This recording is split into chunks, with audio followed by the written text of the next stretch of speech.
Pero lo que realmente preocupa es lo que viene tras esas enmiendas a la Ley de Derechos Humanos, las enmiendas al Código Penal. Y ese mandato llevará a este país a nuevos territorios en los que ninguna otra nación ha entrado.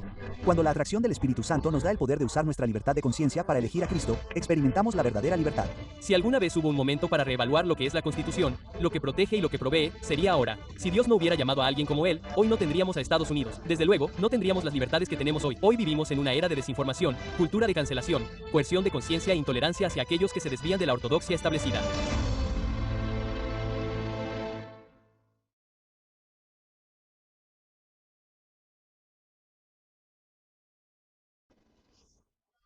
Por eso he titulado esta carta a los embajadores. Y este es uno de esos títulos en los que tendrán que seguirme un poco para entender por qué elegí este título. La razón por la que me pidieron que hablara hoy. El tema que me asignaron fue la separación de la Iglesia y el Estado. Y estamos viviendo tiempos absolutamente increíbles. Las cosas están sucediendo muy rápido en el mundo hoy en día, muy rápido en este país hoy en día. Y lo que me parece tan impactante es que, como adventista del séptimo día, recuerdo que cuando era niño, mi abuelo y yo íbamos todos los viernes por la noche a la casa de mi abuelo con la familia y él se sentaba y nos hablaba del espíritu de profecía, y nos contaba cómo se iba a acabar el mundo y todas esas cosas. Y yo lo hacía todos los viernes por la noche. Íbamos a ver a mi abuelo. Mi abuela hacía palomitas de maíz y nos sentábamos y el abuelo hablaba. ¿Y saben qué es lo que me parece asombroso? Hoy en día, está empezando a suceder. Cosas que no creía posibles cuando era niño y que asumí solo por fe. Ahora es tan claro como el agua. Y, sin embargo, lo que veo es silencio. Hay tantas cosas que no se dicen que es terrible. Y no sé cuántos de ustedes lo perciben. Alabado sea el Señor. Eso no está en este edificio hoy. Amén. Pero tenemos mucho de este silencio. Y de todos modos, ni siquiera puedo empezar a hablar de todo. Y espero que con esta audiencia que ustedes han estado al tanto de las cosas y lo entiendan. Pero vamos a tocar algunos puntos importantes sobre lo que está sucediendo en este país. Luego voy a llevarlo a un lugar diferente al que probablemente hayan escuchado antes. Cuando se habla de la separación de la Iglesia y el Estado, se puede hacer un estudio bíblico complejo, pero prefiero mantenerlo realmente simple. Hay dos textos en los que me baso y todo lo demás es solo un estudio bíblico complejo, pero aún así esto es muy simple. Ya saben, Cristo, con sus famosas palabras, le preguntaron sobre los impuestos y esas cosas, ¿cierto? Y él dijo estas palabras. Entonces les dijo, dad, pues, al César lo que es del César, y a Dios lo que es de Dios. Mateo 10:12 de la noche. Y así ven una clara delimitación de que hay cosas que son del César. Lo hice. Si cometí un error tipográfico, simplemente soy disléxico. Lo siento. Quiero decir, van a perdonarme. Pero buenos bereanos, alaben al Señor, porque deberían estar mirando hacia arriba. Esa es otra cosa. No tomen cosas que se dicen desde la plataforma. No me importa si soy yo o incluso Conrad vine. Sean buenos bereanos, ¿cierto? Y verifiquen que estas cosas sean ciertas. Entonces, si recibí el texto equivocado, pido disculpas, pido disculpas. Espero no haber recibido ese texto equivocado en otro lugar que verán en un minuto porque sería vergonzoso. Estoy con mi familia. Entonces, existe una clara delimitación entre lo que es de Dios y lo que es del César. Y, sin embargo, parece que hoy vivimos en un mundo en el que esa delimitación está desapareciendo, ¿verdad? Y luego creo que lo que debemos recordar constantemente es Juan 6:36 de la tarde. Jesús está hablando con Pilato y Jesús respondió y dijo, mi reino no es de este mundo. Si mi reino fuera de este mundo, mis servidores pelearían para que yo no fuera entregado a los judíos. Pero mi reino no es de aquí. Sabéis que Cristo nunca vino a establecer un reino aquí. Y esta es una gran confusión que vemos en la iglesia. Vemos que se habla mucho de establecer un reino aquí. Y, sin embargo, el reino de Cristo no es de este mundo. Mi ciudadanía está en el cielo. Amén. Claro. Oh, Dios, deberías. Me da vergüenza la siguiente diapositiva. Perdonad la ortografía, es Apocalipsis. No. Después del almuerzo. ¿Cómo se llama? De todos modos, sea como sea, cuando vemos el universo, la unión de la iglesia y el Estado en Apocalipsis, es malo. Estos son los lugares principales que vemos. No me tomaré el tiempo de repasar y leer todas esas áreas particulares, pero veréis que en Apocalipsis 13 está la imposición de la marca. Esa es una unión de la iglesia y el Estado, ¿cierto? Apocalipsis 14, tienes la advertencia contra la marca. Este es el mensaje de los tres ángeles. Esto es lo que predicamos todo el tiempo, ¿cierto? Es la advertencia contra la marca. En 17, veremos el 17 un poco. Puedes ver que hay reyes que tienen una sola mente. ¿Y qué hacen? Están allí para ayudar a imponer la marca. Y luego en 18, podemos ver a aquellos que han recibido la marca y a la bestia que recibe su destrucción. Bueno, ¿qué está pasando hoy? Si regresas a Apocalipsis 13, es la creación de la imagen de la bestia, ¿cierto? Y sabemos que esa es la unión de la iglesia y el Estado. Ahora bien, creo que en realidad es más que la unión de la iglesia y el Estado. E hice otra presentación a la que solo puedo remitirte hace unas semanas en Advent Hope, donde profundicé un poco en eso. Creo que cuando se produce la unión de la iglesia y el Estado y cuando se produce la imagen de la bestia, es tan total y completa que vemos. Depravación. Depravación como no habíamos visto antes. Porque creo que a medida que entramos en esa fase final cuando la imagen está completa, Dios ha retirado su espíritu de los malvados. Ahora mismo, el espíritu de Dios está en el mundo y está restringiendo a todos. Pero todo eso desaparecerá cuando haya una imagen perfecta de la bestia. Ahora bien, como adventistas del séptimo día, somos estudiantes de la profecía bíblica y tenemos el beneficio del espíritu de profecía, así que sabemos mucho sobre esta imagen de la bestia, ¿verdad? ¿Y qué es lo más importante que todos estamos buscando? Una ley dominical nacional. Pero estoy aquí para decirles algo que veremos a medida que avancemos en esto. Esto se nos ha estado acercando sigilosamente y, sin embargo, no se habla mucho de ello. Espero que todos estén familiarizados con el proyecto 2025. Creo que deberían estar familiarizados con eso. Y si alguno de ustedes no lo está, esta es su tarea. Cuando regresen a casa, quiero que para pasar un buen rato en internet buscando información sobre el proyecto 2025. Descubre quién lo escribió. Es la Fundación Heritage, ¿verdad? Y, de hecho, siempre lo he visto como un grupo de expertos conservador, pero si te fijas en este grupo de expertos, en realidad está dominado por la influencia católica, y cuando miras cuáles son sus planes y esas cosas, no es de extrañar. Y una de las cosas que diría es que he prestado atención a los grupos de expertos durante muchos años. Lo que pasa es que hay alguien que asume el cargo y alguien que lo deja.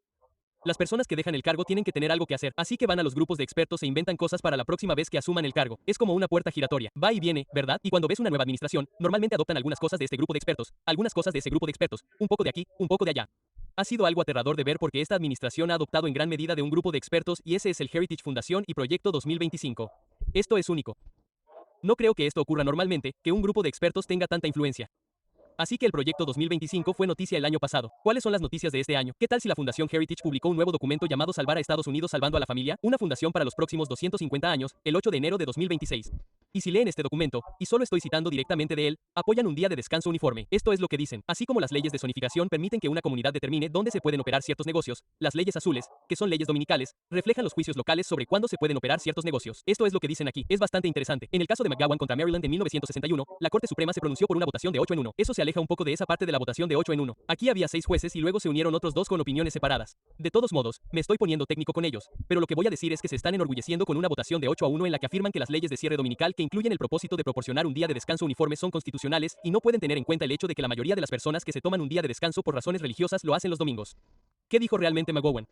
McGowan dice, a la luz de la evolución de nuestras leyes de cierre dominical a lo largo de los siglos y de su énfasis más o menos reciente en consideraciones seculares, se concluye que, tal como están redactadas y administradas actualmente, la mayoría de ellas, al menos, son de carácter secular más que religioso y que actualmente no guardan relación con el establecimiento de la religión tal como se utilizan esas palabras en la Constitución de los Estados Unidos. Comillas. Entonces, McGowan dijo en el 61, las leyes azules no son religiosas. Finalmente superamos eso. Son simplemente seculares y nos gusta el domingo. Eso es lo que dijo McGowan. Ahora, yo no me lo creo. Si escuchas a Jones, él dice, ¿por qué el domingo? Siempre es domingo. ¿Por qué? Porque, ya sabes, sabemos por qué. Es un día de descanso religioso, ¿verdad? La Fundación Heritage simplemente dice, oigan, las leyes azules son constitucionales, pero en realidad van en contra de McGowan porque lo dicen directamente. Esto nos remite a su documento. Un día de descanso uniforme que limite la actividad comercial puede establecer límites temporales que ayuden a las comunidades a reservar tiempo para la observancia religiosa.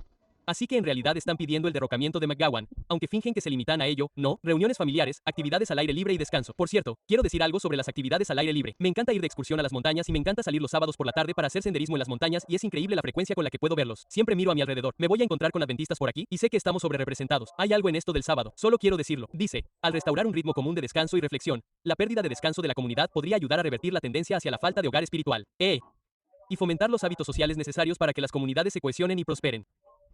Por eso, estoy aquí para decirles que esta es la Fundación Heritage. Esto es solo un pequeño extra que querían escribir para mantener en marcha el proyecto 2025. Les digo ahora mismo que hay una lucha en marcha para introducir las leyes dominicales en estos compatriotas. Y para formar completamente esa imagen de la bestia.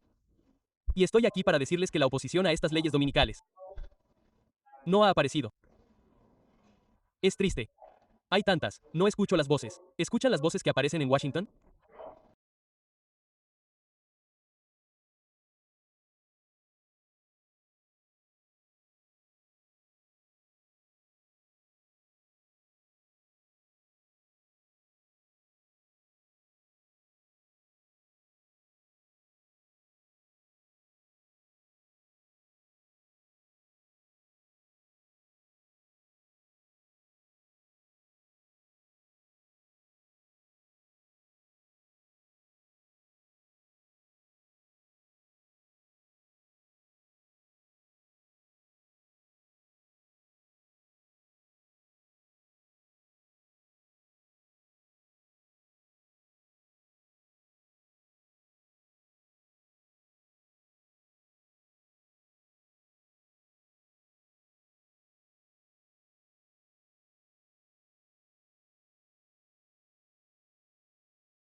No escucho a nadie haciendo esto. Me he propuesto buscar la manera de hacerlo. Y quiero que me tengan en oración mientras oro por esto porque creo que debemos hacerlo. Absolutamente necesario. Así que, por favor, manténganme en oración porque necesito oración. Entonces, ¿qué está pasando en Washington de todos modos? Bueno, ¿cuántos de ustedes han oído hablar de la nueva reforma apostólica y el mandato de los 7 montes? Veo algunos manos, unas cuantas manos. Deberías familiarizarte con esto. Básicamente, lo que están diciendo es que si miras esta diapositiva, estas son las 7 áreas de la cultura que quieren controlar. Quieren controlar a la familia, lo que en realidad se relaciona con lo que la Heritage Foundation estaba diciendo sobre la observancia del domingo. Quieren controlar la religión. Quieren controlar la educación. Quieren controlar los medios de comunicación, las artes y el entretenimiento, la economía empresarial, el gobierno. Lo quieren todo. Bien. Bueno, ¿de dónde sacan la idea de esto? ¿Y quiénes son estas personas? Bueno, en primer lugar, citan principalmente lo que parecen 3 textos. El primero es Isaías 2 en 2. Dice algo sobre establecer la montaña del Señor. Vale, si ves esto, es solo que está sacado de contexto para usar el término montaña en realidad. Pero la más interesante, en realidad, voy a volver a la más interesante. También miran Mateo 28 en 18-20, la gran comisión, y dice que hagamos discípulos a todas las naciones. Bueno, cuando leemos que, creemos que debemos hacer discípulos a todas las personas de las naciones, ¿cierto? Vayan a todas las naciones diferentes y hagan discípulos de las personas. Creen que van a hacer discípulos a todas las naciones, nación por nación. Como queremos que este país sea una nación cristiana y ese país sea una nación cristiana y ese otro, ¿cierto? Es una interpretación diferente de la gran comisión, pero a mí me resulta más interesante esta. Ahora, recuerda de qué se trata Apocalipsis 17. Esta es la mujer montada en la bestia, ¿cierto? Es la gran, de Babilonia. Y puedes ver que está parada. O sentada sobre estas 7 cabezas, ¿cierto? Que son 7 montañas. Apocalipsis 17:9 dice esto. Y aquí está la mente que tiene sabiduría. Las 7 cabezas son 7 montañas sobre las cuales se sienta la mujer. Comillas. Aquí es donde obtienen su mandato de las 7 montañas. Ahora piensa en eso por un segundo. ¿Quién es la, de Babilonia? No me importa lo que creas sobre la Biblia. No es buena, ¿verdad? Está bien. ¿Y quiere ser las 7 montañas en las que ella se sienta? No hay nada bueno en este capítulo, ¿verdad? Y están tratando de llegar allí. Es una locura. Pero estoy aquí para decirte que he estado en algunas de estas diferentes campañas, como las campañas MAGA y cosas así, solo por curiosidad. Y si no has ido a ninguna, y creo que muchos adventistas no lo han hecho, de hecho te sugiero que vayas porque necesitas ver con tus propios ojos lo que está pasando. 2 cosas. Una, estas personas tienen hambre espiritual. Hay personas que se mueren de hambre y las estamos ignorando. Necesitas involucrar a la gente. Lo verás allí. En segundo lugar, verás a locos levantarse y hablar y sacar las cosas de contexto y te darás cuenta de que sabemos mucho. Hay mucho en lo que podemos ayudarlos y, sin embargo, lo intentan y los están engañando. Y los están engañando estas personas que hacen cosas como el mandato de las 7 montañas. Ahora bien, ¿quiénes son estas personas? Bueno, se trata de personas como Paula White, que se sienta en la oficina de la fe en la Casa Blanca, y muchas personas diferentes. Pero ¿saben qué? Hay una unión hecha, no diría yo, en el cielo, donde la Fundación Heritage y estas personas de la NAR, todos se están uniendo.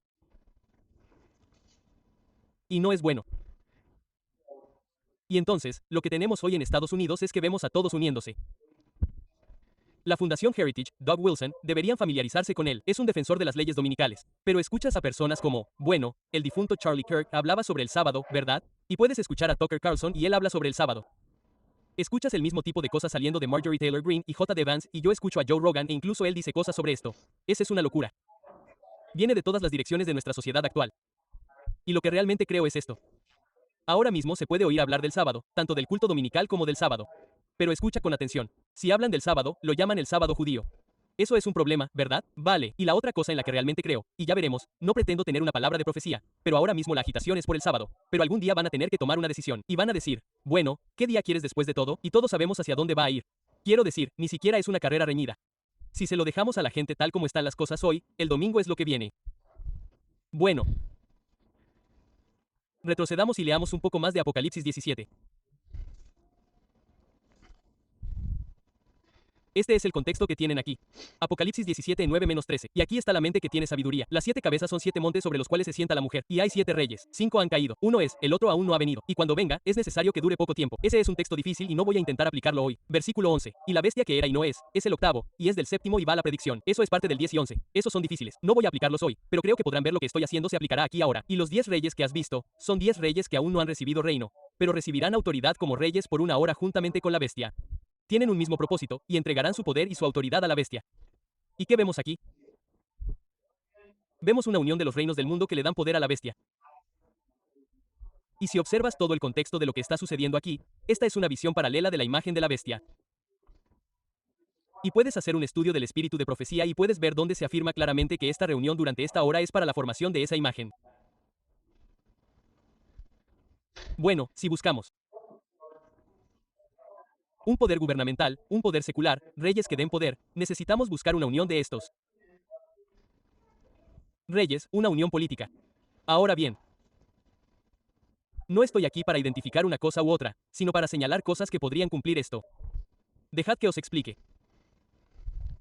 ¿Qué vemos hoy en día donde todos se reúnen para una agenda común? Los reyes del mundo, todos vienen juntos en un solo lugar, la ciudad de Nueva York, ¿cierto? Las Naciones Unidas. Ahora bien, no estoy aquí para decirles que estas son las Naciones Unidas, y les diré por qué. Porque podríamos haber retrocedido y yo habría dicho que es la Liga de las Naciones. La Liga de las Naciones ya no existe, y podríamos haber retrocedido y yo podría haber tenido otras uniones, ¿cierto? Entonces, no estoy aquí para decirles que las Naciones Unidas cumplen con esto, pero sí estoy aquí para decirles que, al igual que él, Mandato de las 7 montañas quiere cumplir con el 179, se están preparando para hacerlo. Lo sorprendente es que de alguna manera creen que están haciendo algo bueno, pero en realidad lo están haciendo. Es una locura, ¿cierto?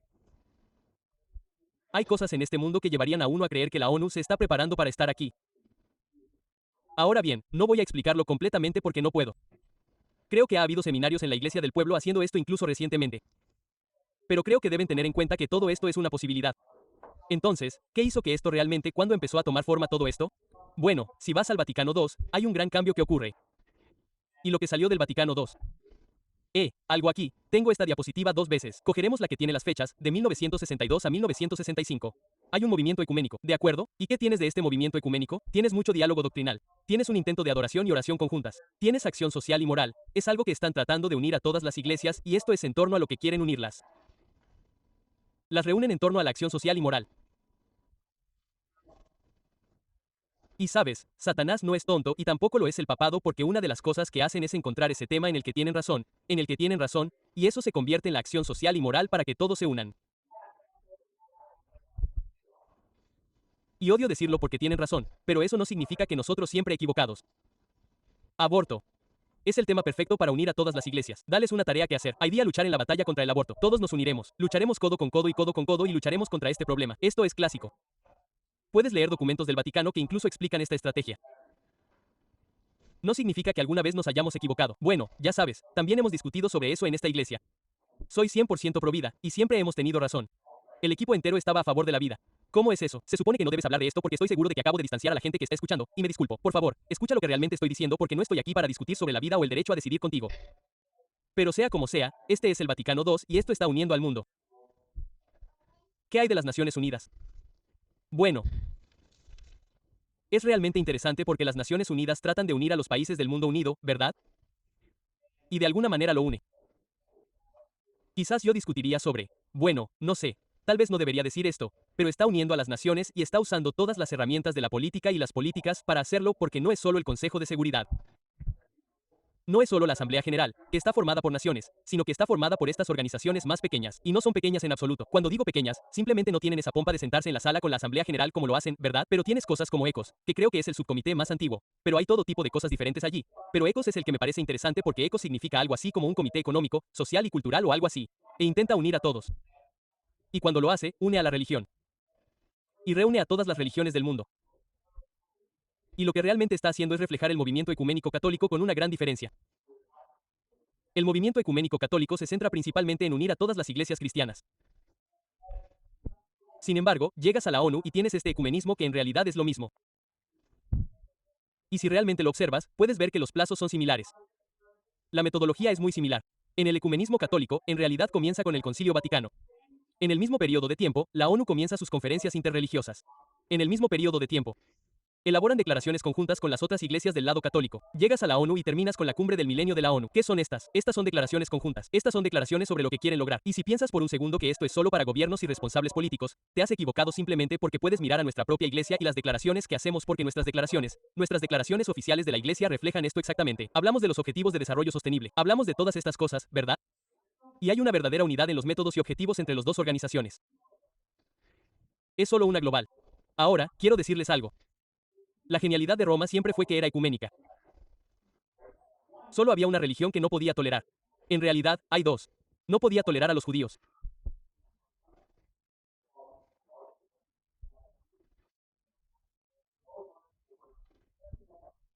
Porque decían que solo había un Dios, y tampoco podía tolerar a los cristianos por la misma razón, porque NSI.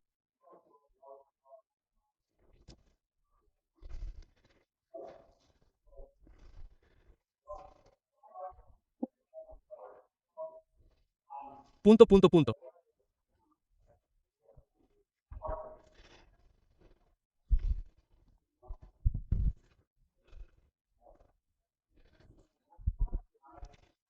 De las Naciones Unidas. Creo que eso te sitúa en Apocalipsis 17 con esos 10 reyes. Tiene tanto sentido querer formar parte de las Naciones Unidas como querer ser una de esas 7 montañas. Y no podemos permitir esa locura. Por eso, en faithfuladventist.org, quiero decir un par de cosas más al respecto. Cuando vayas a la página web, quiero que te tomes un tiempo para mirarla. Somos una organización muy plana. Y con eso quiero decir que no tenemos presidente. Queremos ser simplemente adventistas fieles. Y cuando vas a esa página web y firmas la petición, eres tan de nosotros como cualquiera de nosotros. Puedes ver quiénes son las primeras 9 personas cuando vas allí, pero solo quiero decir que somos una organización plana. No hay presidente, solo somos adventistas fieles. Eso es todo lo que queremos hacer. Por eso, lo que quiero hacer ahora es hablar un poco sobre lo que yo llamaría la defensa de la separación de la iglesia y el Estado en el trabajo, porque de eso se trata todo esto. Y creo que es interesante para los laicos y para ti, porque formas parte de esto, saber cómo funciona todo y ver un poco la mecánica. Entonces, ¿qué hicimos? Escribimos una carta abierta a las Naciones Unidas y a los ciudadanos del mundo. Puedes ir a la página web y ver esto. Está dirigida al secretario general de las Naciones Unidas. Verás. Creemos, esperamos y rezamos para que esta institución, las Naciones Unidas, funcione de una manera que no sea completamente impermeable a las peticiones. Todos conocemos alguna organización que parece un poco impermeable a eso, ¿no? Así que estamos tomando ejemplo de todos los lugares. Los testigos de Jehová hicieron algo muy similar a esto hace años. Tenían un problema. Los miembros de la Iglesia de los Testigos de Jehová no estaban contentos de formar parte de la ONU, pero los líderes de la Iglesia de los Testigos de Jehová estaban muy contentos de formar parte de la ONU. Así que escribieron una carta al secretario general de las Naciones Unidas. Explicó por qué no eran compatibles. Ahora bien, no me hago ilusiones de que nos vaya a pasar lo mismo a nosotros. Creo que tenemos más importancia profética que los testigos de Jehová. Y creo que hay más conspiración. Y con eso me refiero a Satanás, aquí abajo, conspirando para manejar las cosas. Sea como sea, tenemos que ver cómo funciona todo esto. Recomiendo encarecidamente esta carta. Es una gran carta para ver cómo somos incompatibles con las Naciones Unidas. Y es una carta triste que tendríamos que escribir. Pero de lo que quiero hablarles ahora, porque no se trata tanto de eso, sino de la separación de la Iglesia y el Estado. Y quiero hablarles de una segunda carta que se escribió. La segunda carta y el formato se parecen mucho a esto. Si van a la página web, la verán y tendrán la oportunidad de leerla, pero la voy a leer con ustedes hoy. Esta carta estaba dirigida a los embajadores ante la ONU. ¿Qué significa eso? Enviamos una al secretario general y luego enviamos una al embajador principal de cada país miembro de las Naciones Unidas, excepto 2. Decidí no enviar 2. Una porque una merece sin duda una carta personalizada y dejaré que hables conmigo después. Ya puedes adivinar cuál es. Y otra acaba de tener a su presidente arrestado y llevado a Estados Unidos. Ya puedes adivinar cuál era. Bueno, esta carta fue escrita y quiero leérsela. Creo que te parecerá interesante. Se titula Nosotros, hacemos el saludo. Deberías ver los títulos que tienen estas personas. Es sorprendente que estos títulos sigan circulando en esta época. No quiero decir demasiado porque respeto a estas personas y espero que algunas de ellas busquen en Google y encuentren esta presentación. Pero empieza esta carta con su excelencia porque esa es la forma correcta de referirse a un embajador ante las Naciones Unidas. Dijimos esto, le escribimos por el profundo respeto a su cargo y por la grave responsabilidad que asumen quienes tienen encomendado con el gobierno de las naciones. Escribimos esta carta para advertirle de una creciente amenaza a la soberanía de su país y de todos los estados miembros de la ONU. Ahora bien, tenga en cuenta que cuando escribe una carta como esta, debe escribirla porque se la está escribiendo a alguien que sabe que tiene una mentalidad laica. Es alguien que puede que no sepa nada sobre el cristianismo. Cuando llegas a la ONU, todos saben sobre el cristianismo, pero provienen de entornos muy diferentes. Y esto es lo que decimos. La ONU es fundamentalmente una institución occidental fundada para gobernar la conducta de las naciones. Ejerce influencia moral, política y legal sobre los asuntos externos e internos de las naciones. Fue fundada por las grandes potencias de Occidente y fue la culminación del desarrollo de los valores occidentales. La historia occidental revela una debilidad inherente de los gobiernos occidentales. Una debilidad que parece estar lista para ser explotada esta vez contra todos los gobiernos del mundo. La libertad verdadera ha sido escasa a lo largo de la historia. Esto es cierto tanto en Occidente como en cualquier otro lugar. En Occidente, el despotismo ha tomado normalmente la forma de una unión de la Iglesia y el Estado. Esa es una afirmación muy importante, pero si nos fijamos en la historia, es cierto, y cualquier verdadero estudiante de historia, como creo que son estos embajadores, lo reconocerá. Una vez que se forma dicha unión, ambas instituciones, la Iglesia y el Estado, cooperan inevitablemente para reprimir la disidencia interna, ya sea religiosa, filosófica, política o económica. La historia confirma que la unión de la Iglesia y el Estado constituyó la base de toda tiranía europea antes del surgimiento del comunismo y sus hijos socialistas. Y se podría argumentar que el comunismo en sí es una unión de la Iglesia y el Estado. Es solo una iglesia diferente, la Iglesia del ateísmo. Por el contrario, la libertad es fundamentalmente hija del cristianismo, pero no de cualquier forma de cristianismo. La libertad es fundamentalmente el don del cristianismo protestante. En el siglo XVII, dos acontecimientos importantes en Occidente trajeron consigo la libertad, tanto las libertades personales como la libertad nacional o soberanía estatal. El primer acontecimiento provino de un puritano protestante convertido en ministro baptista, Roger Williams, que fundó la primera sociedad libre moderna en Rhode Island. Su gobierno se basaba en el principio de que todos los individuos tenían concedida la libertad por nuestro Creador, en materia de religión y conciencia. Por lo tanto, estableció la estricta separación entre la Iglesia y el Estado. Su filosofía política se basaba en las palabras de Cristo: dad, pues, al César lo que es del César, y a Dios lo que es de Dios. Comillas, y la declaración de Cristo a Poncio Pilato de que mi reino no es de este mundo. En consecuencia, el Estado no debe tener nada que ver con los asuntos que pertenecen a Dios y la Iglesia no debe interferir en los asuntos seculares del Estado. El segundo desarrollo surgió de las guerras religiosas de la Reforma que culminaron en la Paz de Westfalia. La paz de Westfalia se basó en los mismos principios bíblicos de libertad que Roger Williams defendió aplicados a los estados en lugar de a los individuos. Westfalia estableció el sistema de estados nacionales en el mundo actual, reemplazando al Sacro Imperio Romano Germánico, que estaba gobernado conjuntamente por el Mar Sagrado y el emperador. Ahora bien, esto es asombroso y es algo que los protestantes fueron entrenados para no saber, y eso es la soberanía estatal y el sistema nacional actual realmente proviene de Westfalia. ¿Y sabes lo que es la paz de Westfalia? Creo que mi hermano europeo probablemente lo sepa. Pero esta es la guerra de los 30 años. Estas son las guerras protestantes, la reforma. Y es solo gracias a esta pieza que tenemos el sistema de estados nacionales hoy en día. Y cuando lees los documentos de la ONU, te incluso dar crédito a eso. Si bien Westfalia no estableció la libertad religiosa interna como lo había hecho Roger Williams en Rhode Island, fue un paso muy importante en esa dirección, ya que reconoció la libertad religiosa para los estados individuales, creando así la soberanía estatal. Westfalia estableció el primer sistema de derecho internacional que reconoció que la diversidad religiosa era una realidad política permanente.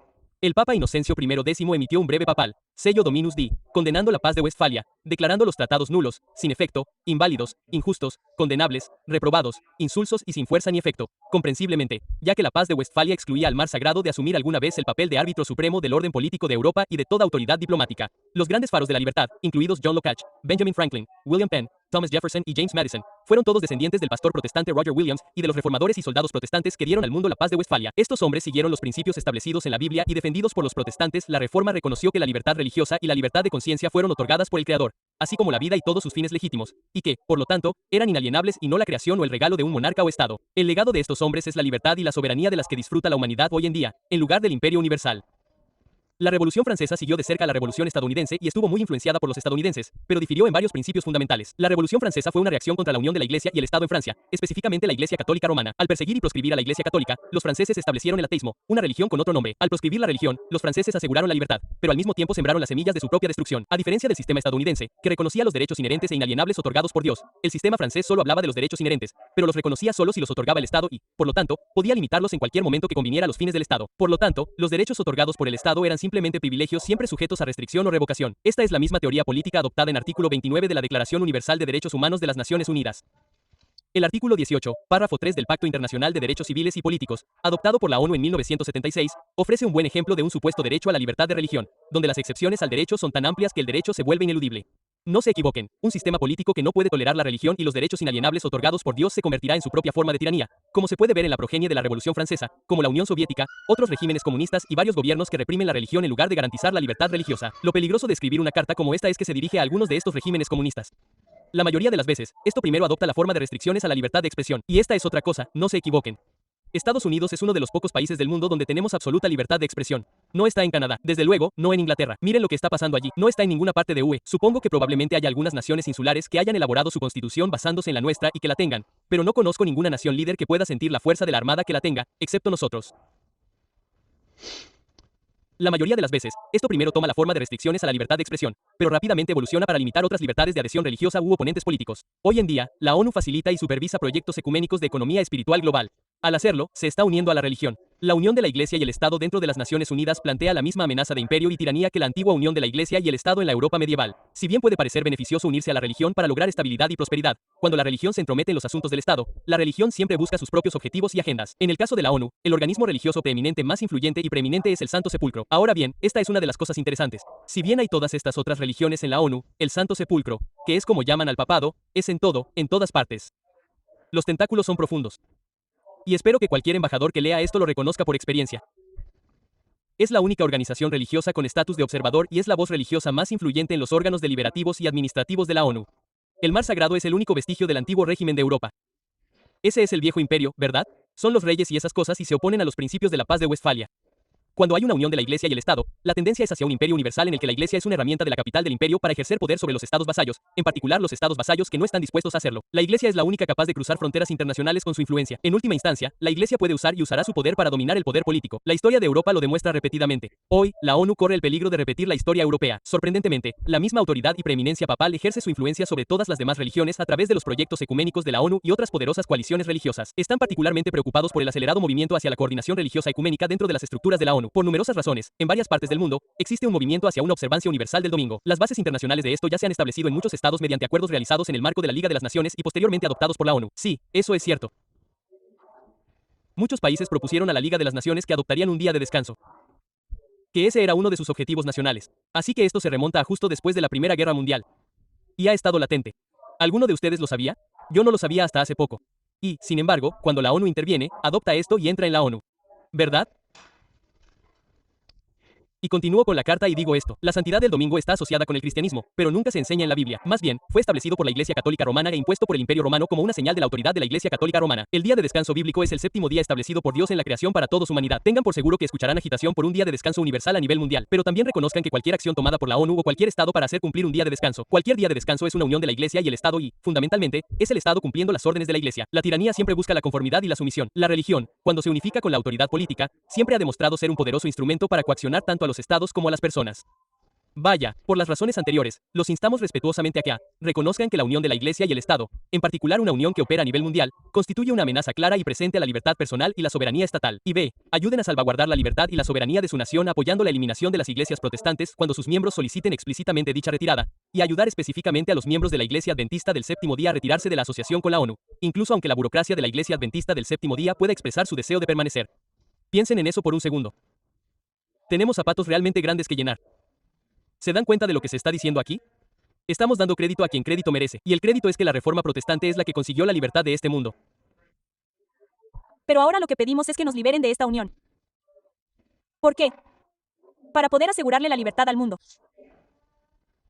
¿Estamos a la altura de esa tarea? Sí, lo estamos. Por la gracia de Dios, por la gracia de Dios, y todos sabemos cómo termina todo esto, ¿cierto? Y no estoy aquí para predicar 1000 años de paz, ¿cierto? Pero tenemos que ser ese faro. Y por la forma en que leo la profecía bíblica, no podemos ser otros que nosotros. Y los protestantes fieles que se unen a nosotros. Y créanme, están allí. Acabo de tener la oportunidad de pasar un tiempo en un pequeño lugar en Virginia llamado Condado de Orange. Y este es realmente el corazón de todas las personas que escribieron la Constitución de los Estados Unidos. Thomas Jefferson vivió allí, James Madison vivió allí. Estaban discutiendo sobre todas las cosas de la libertad religiosa allí mismo. Y lo más alentador es que fuimos a una de las iglesias donde había habido persecución, eran famosas por estar involucradas en esto, ¿cierto? Nos sentamos y hablamos con el pastor. Él tenía este pequeño museo instalado y todo este tipo de cosas. Y al escuchar a ese tipo hablar, sonaba como un protestante de la vieja escuela en lo que respecta a la libertad religiosa. Y yo le dije: tío, eres uno de nosotros. Y hablé con él y hablamos y le pregunté: entonces, ¿qué hay de tu iglesia? ¿Qué departamento de libertad religiosa tienes? ¿Tienes a alguien que te represente en Washington o algo así? Comillas, punto. Y fue interesante porque dijo algo que probablemente yo le habría dicho algo similar. Dijo: sí, dijo, tenemos algo ahí. Son bastante activos. No recuerdo exactamente todas las cosas diferentes que dijo, pero una de las cosas que dijo, sin embargo, dijo: pero ya no defienden las mismas cosas. Y se podía percibir que no estaba contento. Me dice un par de cosas. Una es que no hay nadie allí para luchar, que es lo que dije al principio. Tenemos que ir a luchar. Y somos excepcionalmente capaces de hacerlo. Pero también estoy aquí para decirles que este mensaje expresa el carácter de Dios.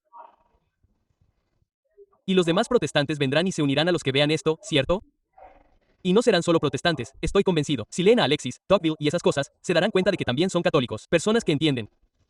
Entonces, tenemos grandes zapatos que llenar. Tengo que seguir adelante. El tiempo se acabará. Y continúo diciendo, o la carta continúa diciendo esto: es esencial para la libertad y la soberanía de todas las naciones, incluida la suya, que existan iglesias protestantes libres e independientes para defender los principios de libertad y la separación de la iglesia y el Estado. Los miembros de la séptima iglesia adventista, de acuerdo con los verdaderos protestantes en todo el mundo, afirman que la libertad de conciencia no está garantizada por gobiernos, instituciones u organismos internacionales. La libertad de conciencia es un don otorgado por Dios y debe permanecer para siempre fuera del alcance de la conveniencia política o de cualquier sistema gubernamental. Cualquier nación que niegue esta verdad, en última instancia, forja las cadenas de su propia opresión.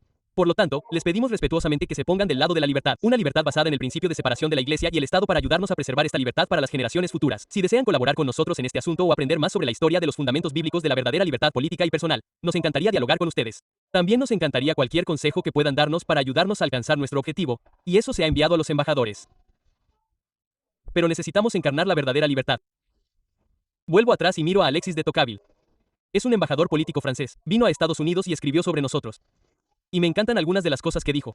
Fue alrededor del siglo XVIII, no recuerdo, a principios del siglo XIX. Dice esto: Estados Unidos están completamente confundidos. Los estadounidenses confunden tan completamente el cristianismo con la libertad que es casi imposible inducirlos a pensar en uno sin la otra. Para ellos, además, esta no es en absoluto una creencia estéril, un legado del pasado que vive latente en las profundidades del alma, sino un artículo de fe vital. Necesitamos eso. Tenemos una tarea que hacer porque tenemos un país que no conoce su pasado. No sabe nada. Odio decirlo. ¿Qué es lo que solo se rige? Por los sentimientos. Aprendimos. Continúa diciendo esto: pero cuando la religión habla de la separación de la iglesia y el Estado, cuando la religión abraza las amargas pasiones de este mundo, puede verse obligada a defender a sus aliados adquiridos a través del interés en lugar del amor, y debe rechazar como adversarios a los hombres que la aman incluso mientras luchan contra sus aliados. Así que no solo tienes la separación de la iglesia y el Estado, sino que la iglesia tiene que estar separada de la contienda política. Y esto es todo lo contrario de lo que tenemos hoy. Dice: la religión no puede compartir el material del que están hechos los que gobiernan sin incurrir en parte del odio que inspiran. ¿Y no es eso cierto? Si intentas usar la religión para apoyar a un candidato político y ese candidato no goza del favor de la persona con la que estás hablando, ¿qué pensará de ti? Sí. No puedes unir a los dos. Continúa diciendo lo siguiente. En Europa, el cristianismo se permitió convertirse en el aliado cercano de todos los poderes temporales. Hoy en día, estos poderes se están derrumbando y el cristianismo se encuentra enterrado, por así decirlo, bajo los escombros. Así que está hablando de Europa, ¿verdad? Y está hablando de la época en que el antiguo régimen finalmente está desapareciendo. Un ser vivo que ha sido atado a cadáveres. ¿De acuerdo? Está hablando del problema de una iglesia viva que está atada a un estado muerto. Pero ahora mismo tenemos lo mismo gestándose porque sabemos cómo termina todo esto, ¿verdad? No puedes estar atado al estado porque serás el ser vivo atado a los muertos. Y continúa diciendo, corta los lazos que atan a los muertos y resucitará.